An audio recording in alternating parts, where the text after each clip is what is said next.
right, Patchen, thank you so much for joining us here tonight. I'm glad to be here. Thanks for having me. All right, so we're going to be talking about your book, The Impossible Man, Roger Penrose and the Cost of Genius. I read it very avidly over the Christmas break, and I came up with all sorts of questions to ask you about it. So. Okay. All right, so maybe the simplest or the first. Why Roger Penrose, and why now? So it's a fair question. So the now is a little bit complicated because the book took 6 years to write, so now at the beginning is not the same. But Penrose is one of the most influential researchers in relativity and cosmology of the past century, easily. Some people call him the most influential since Einstein came up with the theory of relativity. And I was aware as a science journalist that there are multiple biographies of Einstein, of Hawking, and many other biographies of prominent people in the field. And it felt like a very odd gap to me that Penrose hadn't had a biography written. I mean, he is still alive, so, and not just still alive, but still actively working as a scientist as well, publishing, lecturing, debating. But even so, his influence was great enough that it felt like that on its own warranted a biography. But the other thing about it is there's something very unusual about Penrose in that his work, both as a scientist and his the other parts of his work that he's famous for, mathematical puzzles and games and creative things, all of it is connected by this really unusual visual beauty. And this is something that I had been fascinated with for a very long time. And all of those things made me very curious about how he came to accomplish that great variety of absolutely beautiful work. So that's kind of where it started. Yeah, amazing. Yeah, we'll get into both the puzzles and the relativity. But it sounds like you saw a real opportunity there for a new biography of this very influential scientist. Mm-hmm. What steps led you to approaching Roger Penrose with the idea of a biography, and what did that process look like? So my introduction to Penrose's work was actually not the science side. It was Penrose tiles. It was his optical illusions, like the Penrose triangle, that sort of thing. So I first knew him there, and then as a scientist, as a science journalist, got to know his work around black holes, the work that ultimately won him a Nobel Prize.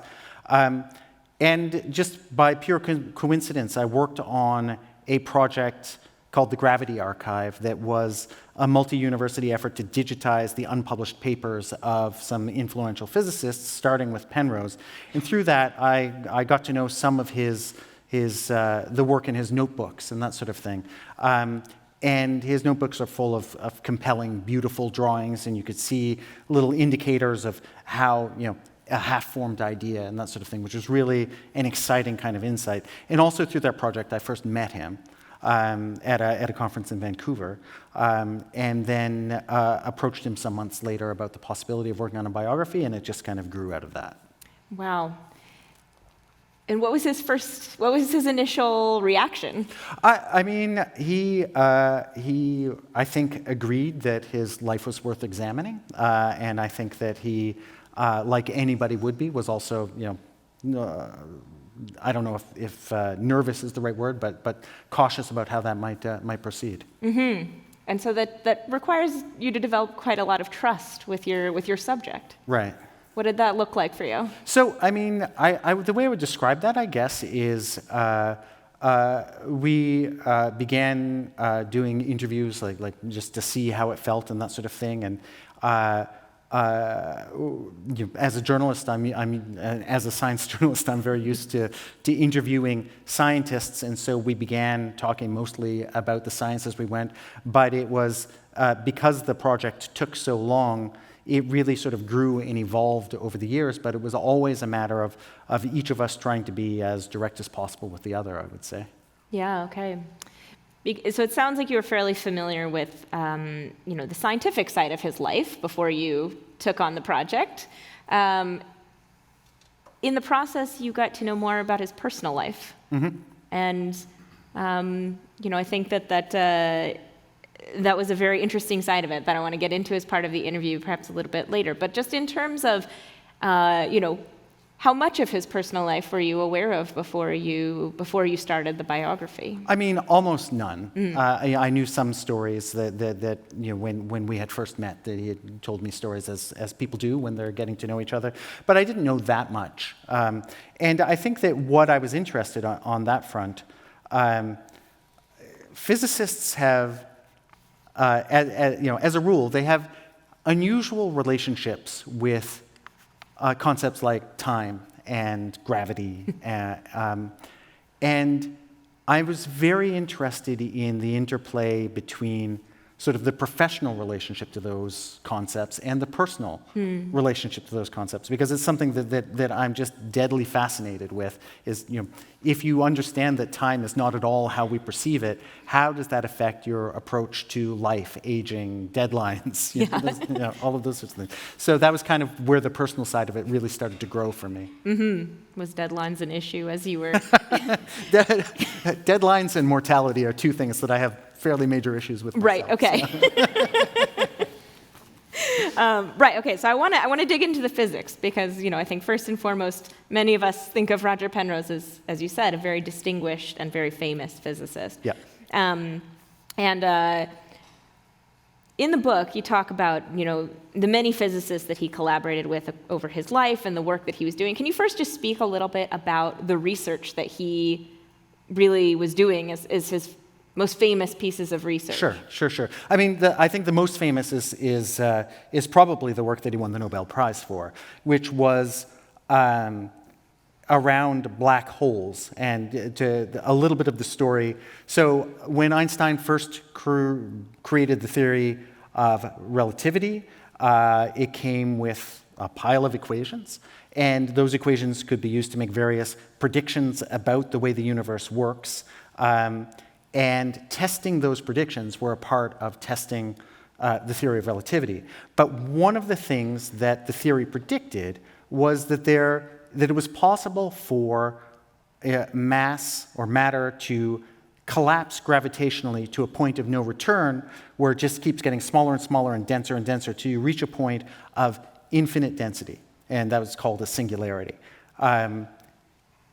Every physicist who understood the theory of relativity recognized that that's what the equation said.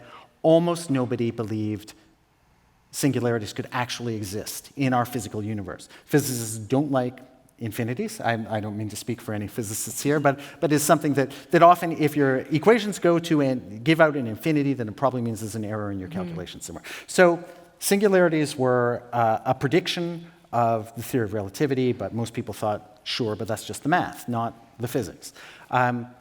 Then, with the advent of radio astronomy in the late 50s, there was a discovery of what came to be called quasars, which showed every sign of being incredibly high energy, and very small distant objects.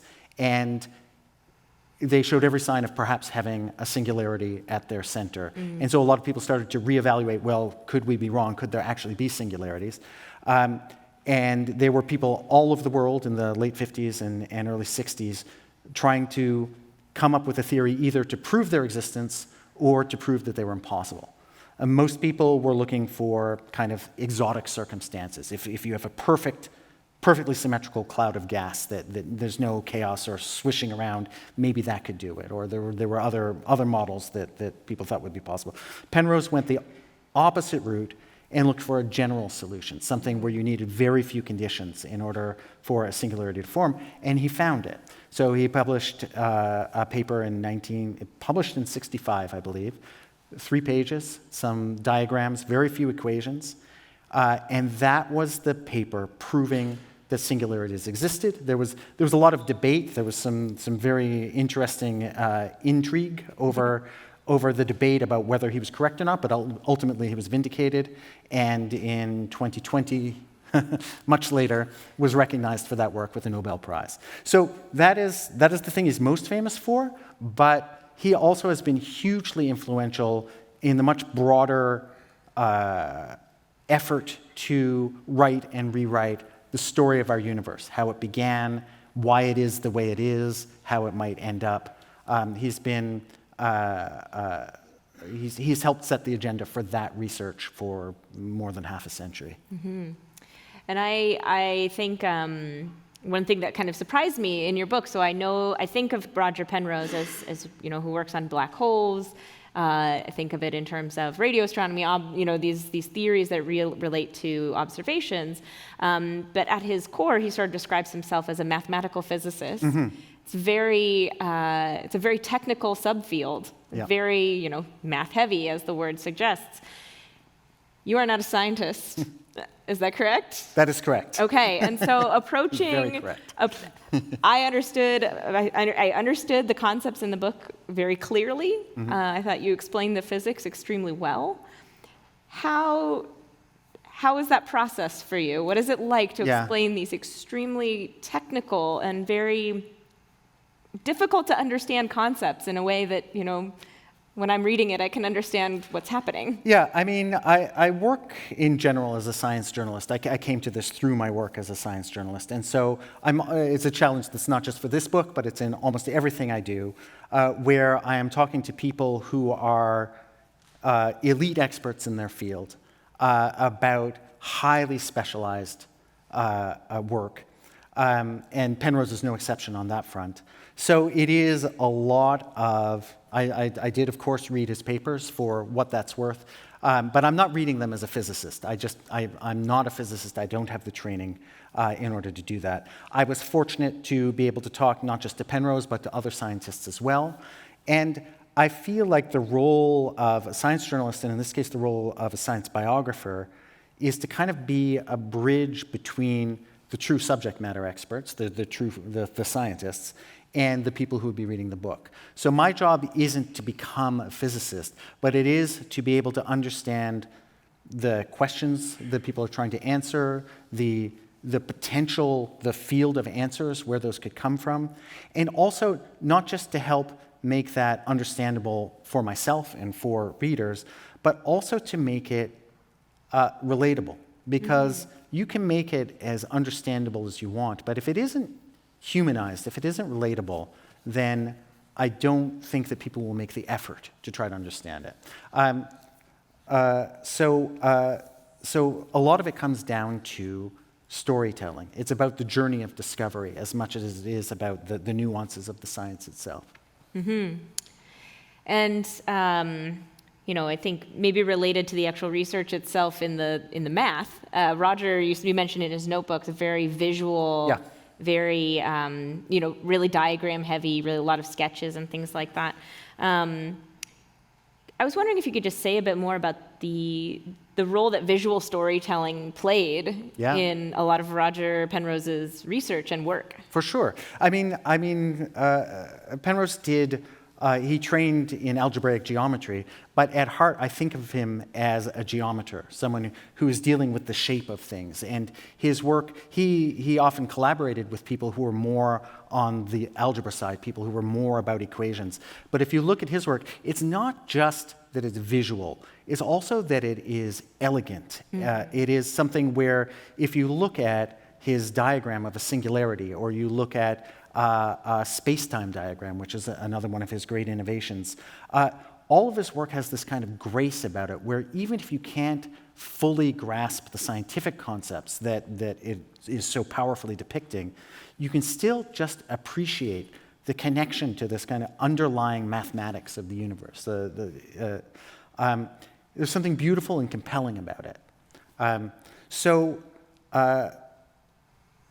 That kind of visual storytelling comes out in many aspects of his work, not least of which is, one of the things he's really well known for is, until recently, he greatly resisted moving to PowerPoint. And he used acetate overheads that he drew himself.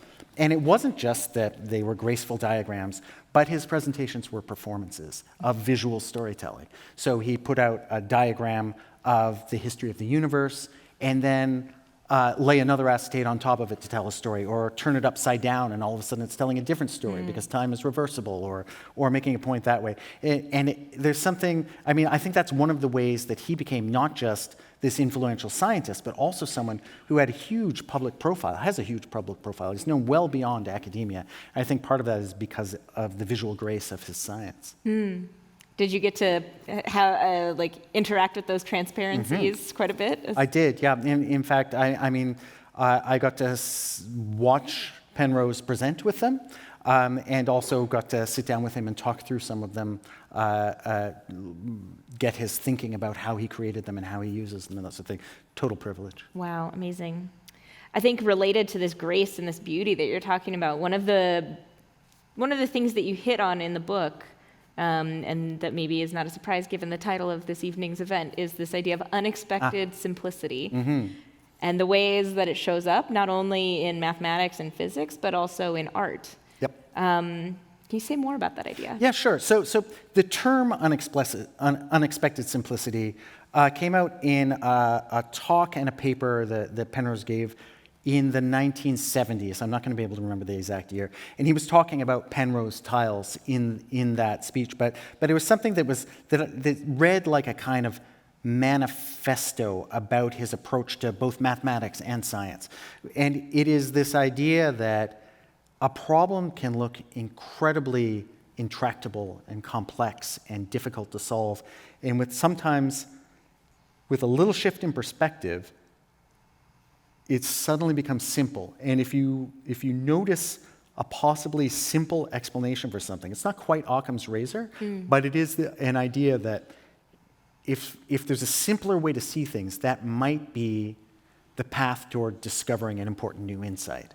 And you see that I talked about how his singularity theorem was general and simple when other people were looking for these very complicated circumstances where singularity could form. Once I noticed it in that talk, it was something that I felt kept reappearing at different places in his life from childhood all the way through. That's a really interesting theme. Yeah. You talked about Penrose tiles, so we're going to just jump to that. Sure. It's a great example of unexpected simplicity. Exactly. Actually. And so that's maybe the thing that I'm most familiar with right. from Roger Penrose. Penrose tiles, or this set of tiles. We actually have some tiles out in the atrium for folks to play with after the event. So maybe could you just explain a bit to us in simple terms the Penrose tiles? With pleasure. They are the thing that remains my main fascination as well. So I'll give you a little history of tiles, a little history of a specific type of tiles.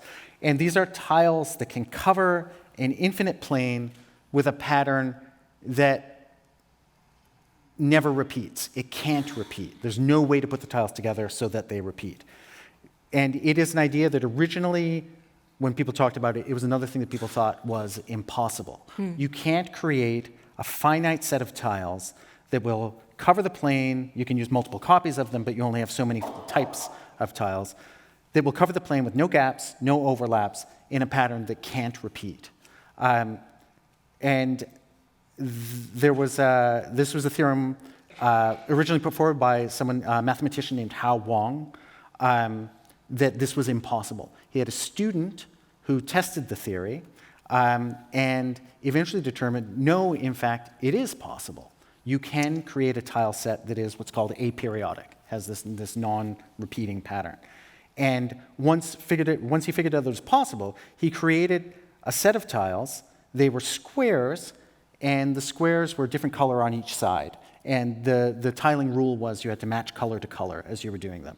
And he figured out, I think I'm going to get the number right, a set of 20,426 tiles, squares with different colors on them, that created this aperiodic pattern. No matter how you did them, you could keep going with the pattern, but it would never quite repeat. Once that was possible, many mathematicians, including the student, his name is Robert Berger, tried to find smaller and smaller tile sets that were still aperiodic, and people got it down under 20,000, eventually got it down under 100. There was a set that was 11, all of them based on squares with different colors, or almost all of them based on that. Roger Penrose entered this world of aperiodic tiles in the early 1970s, and he had noticed the logo of a university that had invited him to speak. The logo had in it a pentagon, a five-sided figure, with 5 more pentagons appended on it to make kind of what looked like a flower with petals that were pentagons with awkward gaps. And he was just playing with like, it was something that stayed in his mind. He was playing with these pentagonal patterns. Pentagons are not something anybody thinks about as a tiling option because they're so awkward and don't fit together very well. And he imagined what would happen if he took that 6-pentagon pattern and treated that as one big pentagon and then put 5 more petals around that. And what happens if you make that bigger, or what happens if you divide it? And he found all kinds of jagged gaps between the patterns that were formed as a result, and eventually figured out with that kind of hierarchical, almost fractal pattern, that he could cut up the gaps and the pentagons to create a set of 6 tiles that were aperiodic. And this was, going from more than 20,000 to 6 is itself an incredible simplification. But his tiles one was called the jester cap. It was like 3/5 of a 5-pointed star, and there were 3 different types of pentagons and I think a rhombus. In any case, he kept thinking about this, and I know what it was. It was he had an office mate. He had lent his office to a visiting researcher at Oxford, who showed him an article of someone else who'd come up with a different 6-tile set based on squares. And his reaction was, I get mine down to 5. And because he knew the 2 of his tiles always fit together the same way, he just didn't make it 5 because it wasn't it was kind of ugly. He got it down to 5, very quickly got it down to 4, and then came the real stroke of unexpected simplicity, which was that he cut up his tiles in a different way. And he created a tile that was just a rhombus. He called it, or it eventually became called the kite, and then a rhombus with the bottom tucked in, concave, and that became known as the dart. Both of these were shapes so simple a kid could draw them. The 5-axis symmetry of pentagons was hidden. They both just looked like bilaterally symmetrical shapes. Incredibly simple and still aperiodic. So I think that was in 1974 that he created the kite and the dart, and there have been a couple other versions of Penrose tiles. And that record of 2 aperiodic tiles of incredible simplicity and unexpected simplicity, that record stood until 2023 when someone came up with a single tile that is aperiodic. Oh my goodness. Can anyone do it in less than 1? Well, I don't know if you can have 0 aperiodic tiles. There are many times in the book where you talk about these sort of flashes of inspiration and these sort of strokes of genius almost that Penrose experienced throughout his life. Many of those happened in collaboration or through conversations with other scientists, where he was really the one who made this jump or this leap towards this new way of formulating something or of explaining something. But really, he found himself in collaboration with a lot of amazing and great scientists. Yeah. And I think, there's an interesting back and forth between this idea of, intuitive genius and the very collaborative nature of science. You interviewed many of Roger's peers for this book, and, they describe him as someone with almost superhuman mathematical intuition. And much of Penrose's research and his scientific breakthroughs, came from collaboration. So,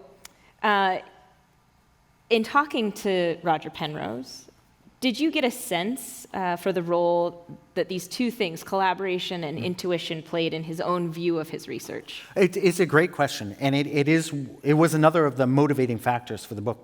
Was when I spoke to other scientists, you are absolutely correct that they would describe his work. The word that came up more often than you might think is magic. There's a very powerful quote from one of his colleagues, Rainer Sachs, a great physicist, talking about how when he looked at Hawking, he felt like if he'd been a little smarter, if he could work a little harder, he might have been able to do some of the work that Hawking did. But when he looked at the work that Penrose did. It seemed to just come from an epiphany. It seemed to be superhuman in where it came from. So I was very interested in trying to track down how those flashes of brilliance came to be. And there's no simple answer to it. I know we're talking about unexpected simplicity, but there isn't, because there were moments. There were moments with Penrose tiles. There was a moment, Penrose tells a story about the Penrose singularity theorem, where he'd been working on it for a while, thinking about it, as many scientists had. And then he was out for lunch with a friend talking about completely other things. And they were on their way back to Birkbeck College, where Penrose worked at the time. Crossed the street, and as they crossed the street, they stopped talking because they were concentrating on crossing the street, a few seconds. And in that moment, that's when he solved singularities. And then immediately forgot about it. But then couldn't figure out why he was in such a good mood, and so then went over his day and remembered it again. So there were these flashes. But you can't separate that from both the incremental work that it takes to do science and the collaboration, the conversations, the trading of ideas, and that sort of thing. So I think both are true. I think that is maybe a contradiction that we have to live with. That you can have these flashes, and it's really hard work.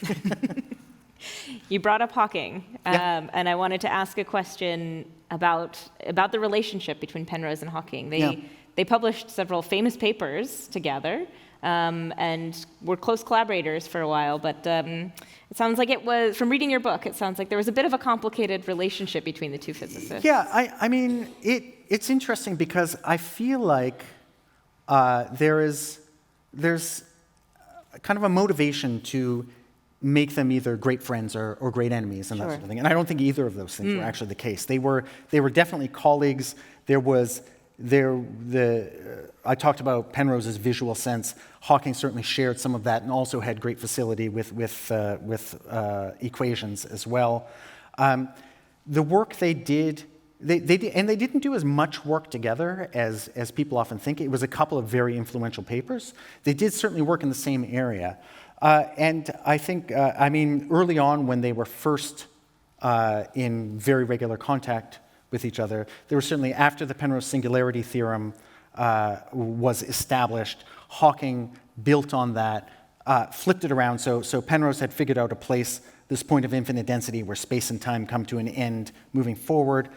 Hawking flipped that around and theorized that the universe itself began in a singularity where time began, using similar mathematics. So there was a time when they were very productive, feeding off each other. I think that there was something of a perception, maybe on Penrose's part, that he came up with the Penrose singularity theorem. Hawking took it to places he didn't expect, that Penrose hadn't thought about it, and this happened with a couple of other ideas as well. But that Penrose was the originator of the truly revolutionary idea. Later, in both of their careers, they really diverged intellectually. And sometimes that gets played up as more of a personal conflict, but really it was about ideas. One of the biggest things that they ultimately ended up disagreeing about was whether information gets destroyed in a black hole or not. Penrose has no problem with information being destroyed. And Hawking and many, many other scientists have a big problem with it. And I sometimes try to convey the significance of that disagreement, like what it would mean if information is destroyed. It's something that's fundamental to understanding of the nature of physical reality. I won't delve too much more into that. But in any case, they diverged intellectually and ended up, they had some debates and that sort of thing. But all of it was, I think all of those differences were still on a very professional, scientific level. Yeah, they disagreed as scientists. Exactly, yeah. So I want to switch gears a little bit and talk about the other half of the book, I would say, that's sprinkled between the science. I think you made a very intentional choice in the book to balance about 50-50 really between Roger's really incredible physics and the challenges of his personal life and his personal relationships. in writing a biography of a physicist, what made you choose that sort of balance? A couple of things. One is, when people, often when people sort of challenge the idea of a lone genius, what they talk about are colleagues and predecessors, the other people who contributed. And I think that's a big part of where genius comes from. But I think that there are a lot of other people that are a part of that story that maybe don't typically get included in a work of science history. And I was very interested in those aspects of things.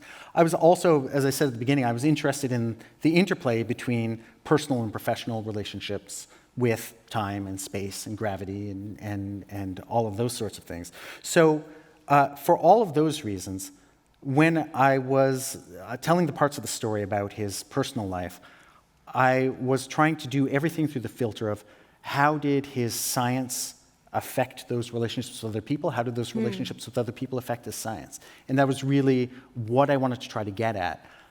Coming back to the idea of him being seen as superhuman and magic, I wanted to root his genius in his humanity. That's really interesting. And in terms of his relationships outside of his science, I think there were actually many of his personal relationships that really blurred that boundary between the science and the personal. Yeah. Can you say a little bit more about that? Yeah, sure. I mean, I think that those stories start with his childhood, where one of the major ways that he bonded, especially with his father, but sometimes also with his brothers, was through science and mathematics. It was one of the ways he could get approval, get attention, and get affection, I would say. And I think that was something that stayed with him through his whole life.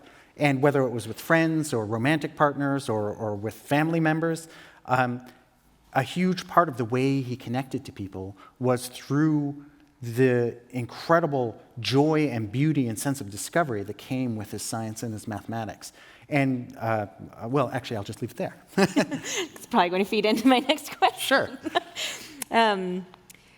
I mean, over the course of the book, it really emerged. He had a challenging childhood. He had, some very, I think, cold or distant relationships with his parents, and some very, at times, painful dynamics that emerged in his relationships with the women in his life, particularly, including, his first and second wife, where, an emotional affair during his first marriage.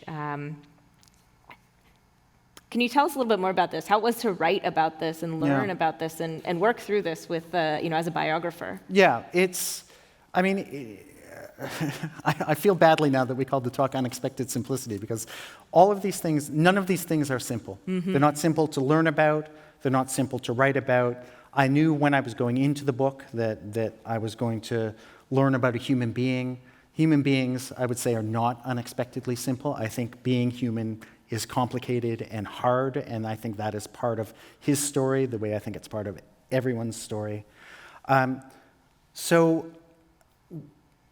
when I was exploring those relationships, I didn't want to, I don't think it would be fair, and I hope I didn't, portray them as just unequivocally unhappy. Mm-mm. There is so much joy that he was able to share, is able to share with the people around him, but it's complicated. And I think that one of the challenges was, if so much of the way you connect with people is through science, mathematics, discovery, intellect, when you can't make those connections, then things can get very difficult. Mm-hmm. Things can get unhappy.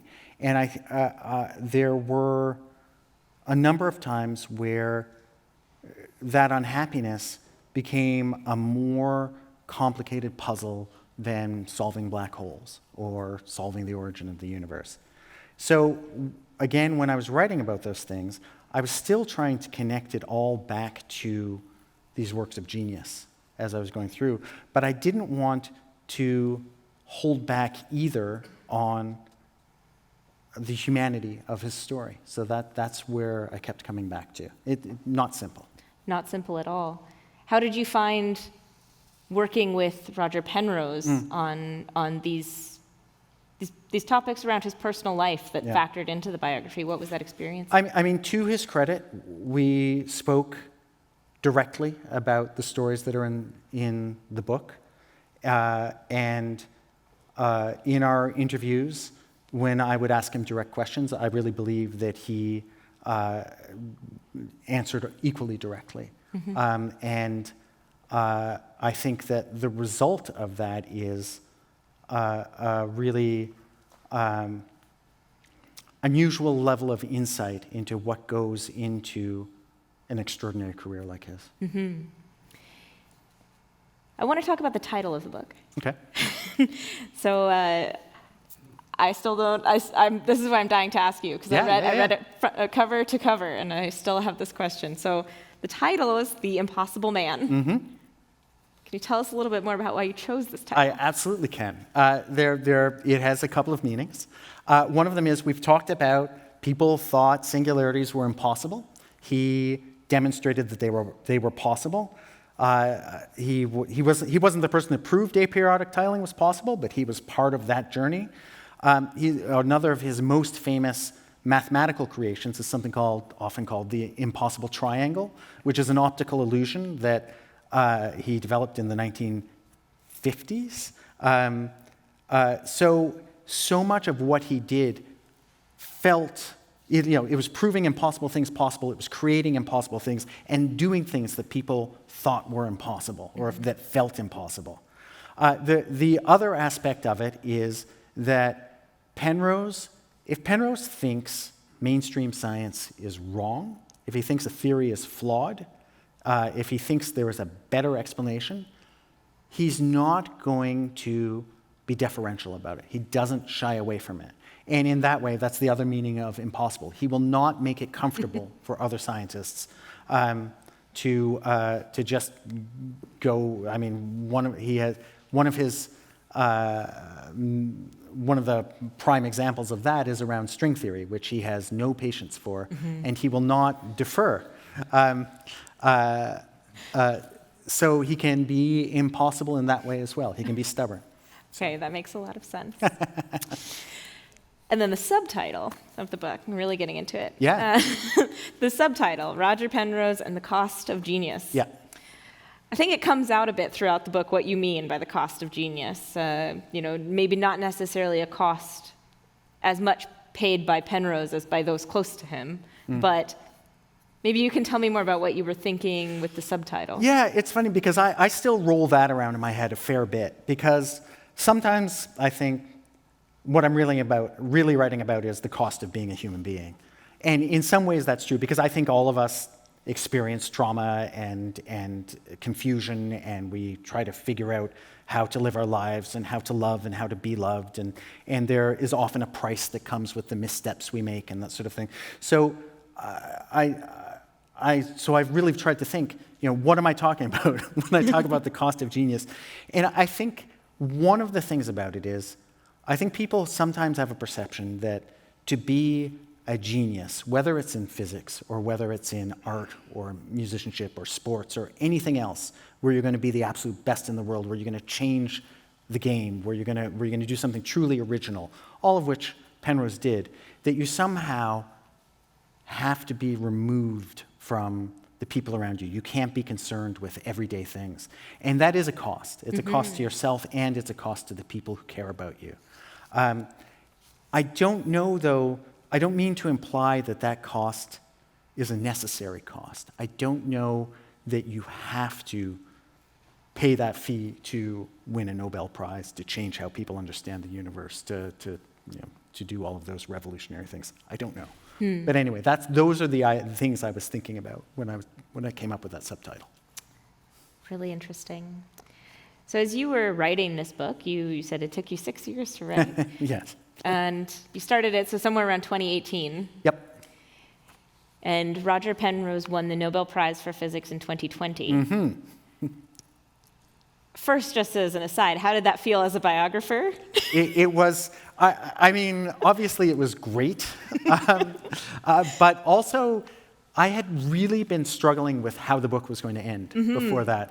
And of course, that changed how the book ends. It was it was so exciting and, to me anyway, unexpected. Unexpectedly simple, perhaps. Perhaps, yeah. It did simplify some things for sure. Anyway, it was really neat. And how was it to be communicating with Roger Penrose during this time? Were you talking to him during this process, or at the time of the award? Yeah, we were in regular interviews, and I don't know if he knew it was coming, but he certainly hadn't mentioned it to me. And it was 2020. So we were in the absolute depths of lockdowns around COVID and that sort of thing. And I mean, here's what happened. About a week before that, I was up first in my house and making coffee and tea and getting ready for the day. And my spouse came down, she had been listening to the news upstairs, and came down and said, "He's got COVID." And I didn't know who she was talking about, and it turned out it was Donald Trump who was then president, and it was this big, it was I don't know if you remember, but it was a major hideous, comic, tragic, awful story. And so then a week later, I was again the first person up, and she again came downstairs and said, "He won the Nobel Prize." It was like, so there's a great moment of confusion. And then he must have been 10-year-old or 11-year-old son came. No, he was even younger than that, but came down, and he offered to make the coffee while I went and got to work. And because I spoke to Penrose that day and worked on a story for the BBC about the story I told about him crossing the street, about where that flash came from that led to the paper that led to the Nobel Prize. So it was really exciting. What an experience. Yeah. So which famous physicist are you going to biographize next? It's an interesting thing, because it is a major emotional journey to get that far inside someone else's life on a professional basis. I don't know if I'm going to be up for another biography. I'm just saying maybe they'll win the Nobel Prize. Maybe. So I think in terms of what you were just saying, you didn't have a good ending for the book, or you didn't, there's no satisfying note to end on in some ways without this prize. As I was thinking about that as I was reading the book, I think maybe one of the reasons that is that much of Penrose's life's work was trying to reconcile, and has been trying to reconcile, general relativity and quantum mechanics. Right. And that's something that many physicists around the world, including many of the physicists in this building at Perimeter, are trying to do using a variety of approaches. You mentioned string theory. There's others, of course. And your book really does an amazing job of building that tension between these two very different theories. General relativity, something that is very concerns the very big, and something that concerns the very small, and that tension has not been resolved. Yeah. How did you feel knowing that at the end you'd still have to leave this big mystery of this man's life work unsolved? Right. So that is a difficult thing, and it's connected to another difficult thing, which is that you can never, if you really want to capture someone's life, you're also never finished with that. Like you're never going to get to a point where you think, okay, I got everything. I got all the important stuff. So I think one of the lessons for me personally that I took from that unsatisfying resolution is something that I've noticed with Penrose, but with many, many other scientists as well, not just physicists, but people in all kinds of academic disciplines. I often think about the scientist's temperament, and we talk like there are lots of obvious things. You need to be smart. You need to be dedicated, diligent, rigorous, skeptical, all of those sorts of things. But there is something that many, many scientists have that I admire and try to emulate, which is a willingness to be part of a journey that began long before they came on the scene, and that may not be resolved until long after they're gone, and maybe resolved never. And yet, you're willing to devote your life to those questions, your whole career. And that is something that I try to accept. I told you about my issues with mortality. Well, I like to try to accept that not just scientists, but that people, all people, are part of a longer journey than just their lifetime. It's a beautiful note to end it on. Thank you so much, Patchen. This has been a great conversation. Thank you. Thank you.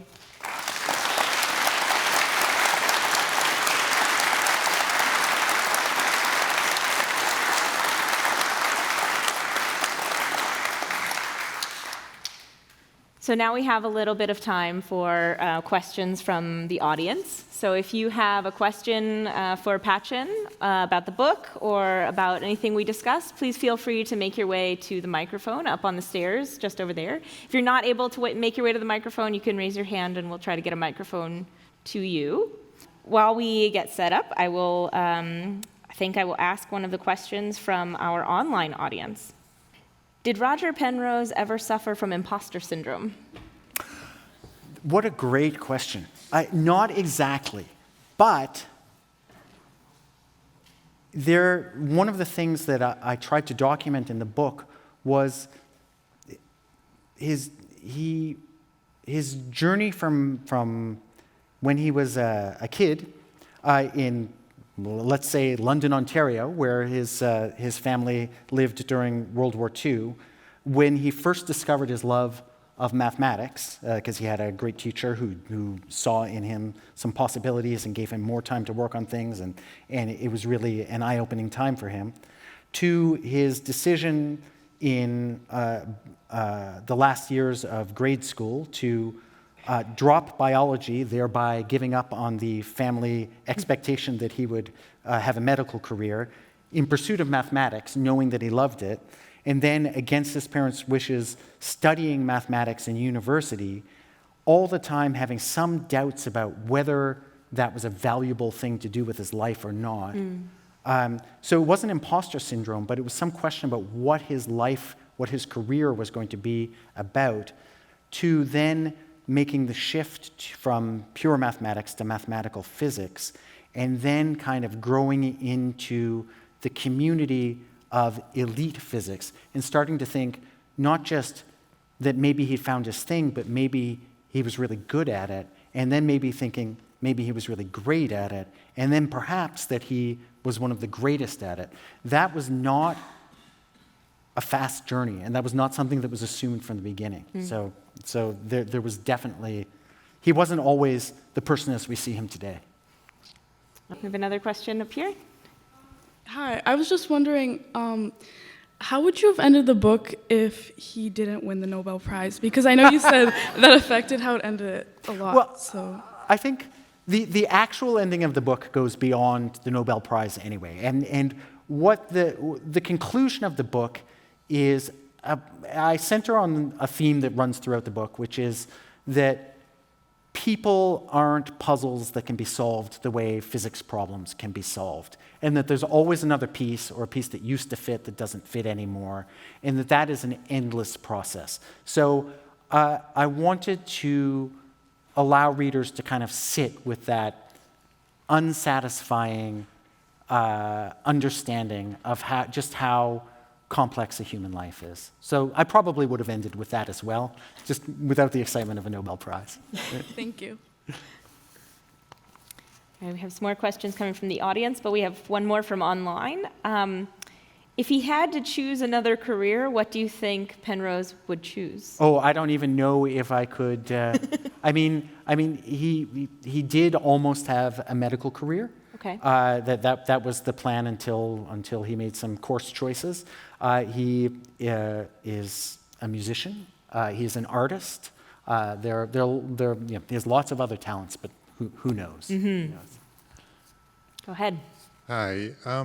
6 years working on a biography with Penrose. Do you feel that you developed some kind of relationship with him? I mean, it's definitely an intense, moving process to get to know someone that well. It is, but I mean, I approach this as a journalist as well. So it's always all of our interactions were in the service of my ultimately writing the book. So it's an odd relationship, definitely intense, but always with the biography in mind. Thank you. Yeah, I guess I was going to ask you if you would get him at the microphone here, or oh, please. I actually have like 2 questions, but the first is pretty simple. Okay. Did Roger Penrose create the Penrose diagram? Yes.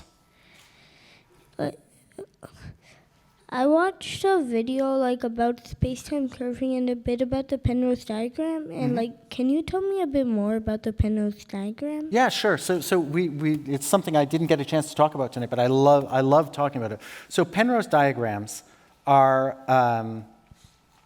they use a type of geometry called conformal geometry, and what they allow you to do is take an infinite universe, infinite in space and infinite in time, and draw a diagram of it on a single page. And the way you do it is you draw a diamond. The vertical axis is time, and the side-to-side is an axis that represents all 3 spatial dimensions. And then he drew these very graceful curves that followed a special type of geometry that allowed you to map the way light might move through the universe, or the way a black hole might affect the way space and time change shape in this really simple way. And it was is one of those creative, original, beautiful ideas that is something that we non-scientists can look at and appreciate, but that also allowed people to talk about space-time in a different way and debate different ideas in a way that was much easier. It was like creating a visual vocabulary for talking about the universe. So I love them too. What a wonderful question to end on. Okay, so that concludes our event with Patchen Barss this evening. Let's everyone thank Patchen for this enlightening conversation.